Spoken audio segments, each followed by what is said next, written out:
Hello, I'm Philip Hughes. I lecture in research methods. This film is about doing qualitative research, and it's about the actual conducting of that research.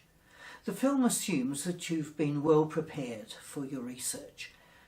Other films that I've created have dealt with designing a project and identifying your methodology. You've decided that a qualitative approach is most suitable to answer your research question. You've decided whether or not you're doing individual or group interviews and whether or not these are organised into case studies. You've been through ethics, confirmation panel, you designed your interview schedule, and you've been in touch with participants. All these factors have been covered in previous films. The actual questions that you use in your interview depends, of course, on the project. If your project is exploratory or narrative research, you may require only a few open-ended questions, asking people to tell their story, share their experiences. On the other hand, if your research is hypothesis-driven, you may require more detailed questions in which people choose from perhaps even a range of optional responses, but have quite specific answers to give. In general, in an interview, it's good to move from general to specific questions. From questions that are impersonal to questions that are more personal. From behaviour to ideas. It's actually much easier to answer questions about behaviour than it is about ideas and attitudes. But start with questions that are directly relevant to your topic. Intersperse demographic questions amongst others. People are happy when they're contributing something that will be of great value to you. And they'll do that best if you ask them questions about the specific topic. Good questions are linguistically simple. Make sure there's no technical language that's involved in them.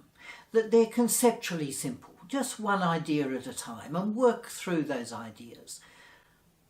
Questions should be neutral, not presuppose a particular answer, or else you'll get that particular answer. They should be non-judgmental. They shouldn't suggest that one particular answer is right and another is wrong. You will have been in contact with your interviewees. You've obtained permission to have their contact details. You've sent a letter seeking permission for an interview, and a consent form has been returned. Make sure that you have a separate consent form if you're interviewing minors. You find a suitable location, one that is quiet, one that's neutral preferably in terms of the research topic. So if you're talking to people about religion, for example, it may not be best to actually interview them in a church. Choose a place that's relatively public if that's possible. And again, the fact of confidentiality has to be respected. So there's balances there. Certainly in schools, we usually have rooms where there are glass doors so people can see in, but they can't necessarily hear in. Are telephone interviews suitable for the nature of your project? When you're beginning an interview, you build rapport. What information you receive from your interviewee depends on how that person sees you. Are you a person who can be trusted? Will you be judgmental? What sorts of things can one share with you? Those are the sorts of things going through the mind, perhaps unconsciously, of the person you're interviewing. In school interviews, I was always seen as a teacher. However, I tried to represent myself. And thus the sorts of things that one might share with a teacher were the sorts of things that students shared with me. On the other hand, when a young woman who was an associate researcher with me was interviewing, she often got quite different materials. She was seen more as an older sibling. At the beginning of the interview, you'll probably start with a friendly chat, just showing that you're genuinely interested in them as a person, that you value what they have to say, that you're ready to listen. And then you set the parameters of the interview, what it's about. You indicate that there are no true or false answers. You just want their honest opinions. You remind them that they can always say pass to any question, that they don't have to answer what you ask them. You check on their willingness for the interview to be recorded. And then you begin the interview on the topic. It's important through the interview that you're building rapport. You're showing a genuine interest in what the interviewee has to say. And you do that through positive body language. You can use prompts for further elaboration. Tell me more. Please continue. From time to time in the interview, you may need to refocus, bring them back to the specific topic that you're interested in exploring with them. You may check your understanding by feeding back to the interviewee what you've heard. And you show your appreciation for the interviewee's contribution. Certainly for doctoral research, you really need to record the interviews if you have the permission of the interviewee. That way you have the exact words. On the other hand, they are costly and time-consuming to transcribe.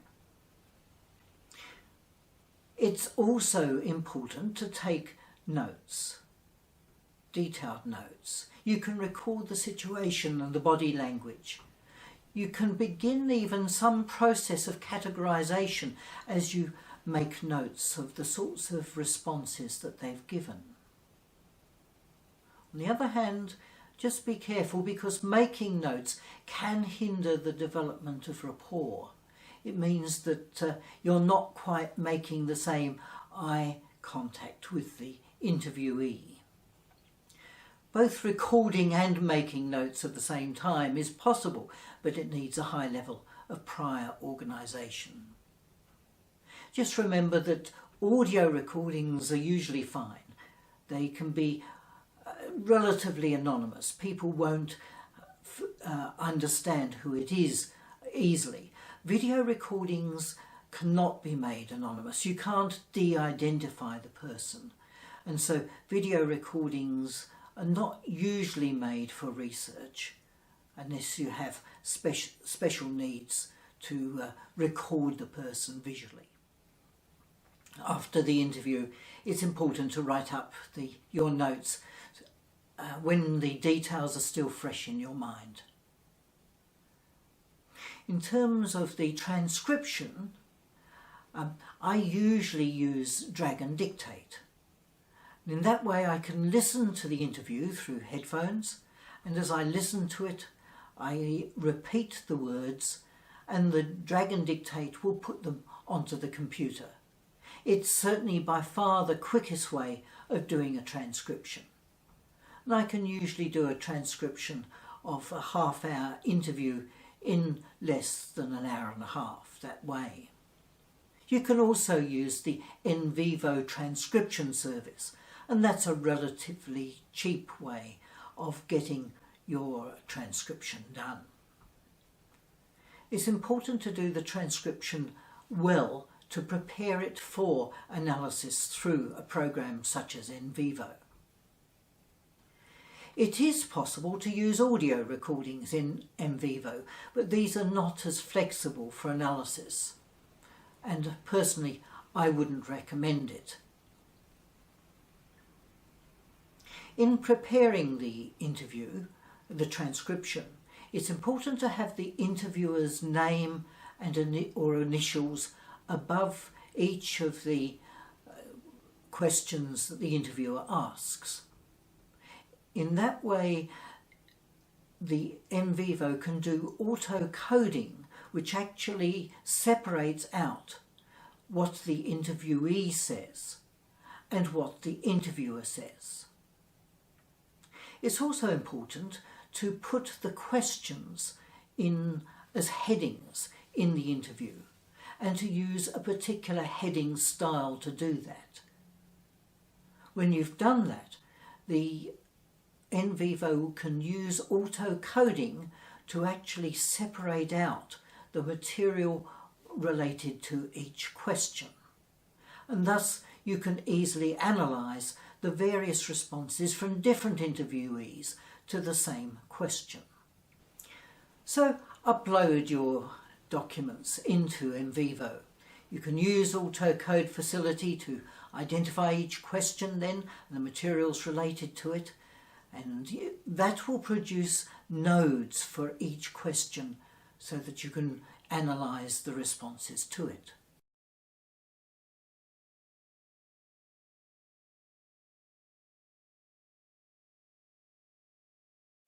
And you use the AutoCode to identify the speakers, so you separate the interviewer and the respondent. And in that way you can actually do word searches through what the interviewee has said and seek to understand their language and their ways of expressing things at some depth. As you load in your transcription, vivo will produce a case for you, and you need to provide categorizations for each case. These are the facts about the interviewee which you may use in analysis. For example, their gender, the age group, education level, perhaps the organisation they belong to, perhaps their religious identification. These are all basic facts about the person which can then be used in the analysis. In qualitative research, however, your major analysis will be around the things that your interviewee has said. And this needs to be identified by your coding of the transcription, the nodes that you apply. And that's the subject for the next film.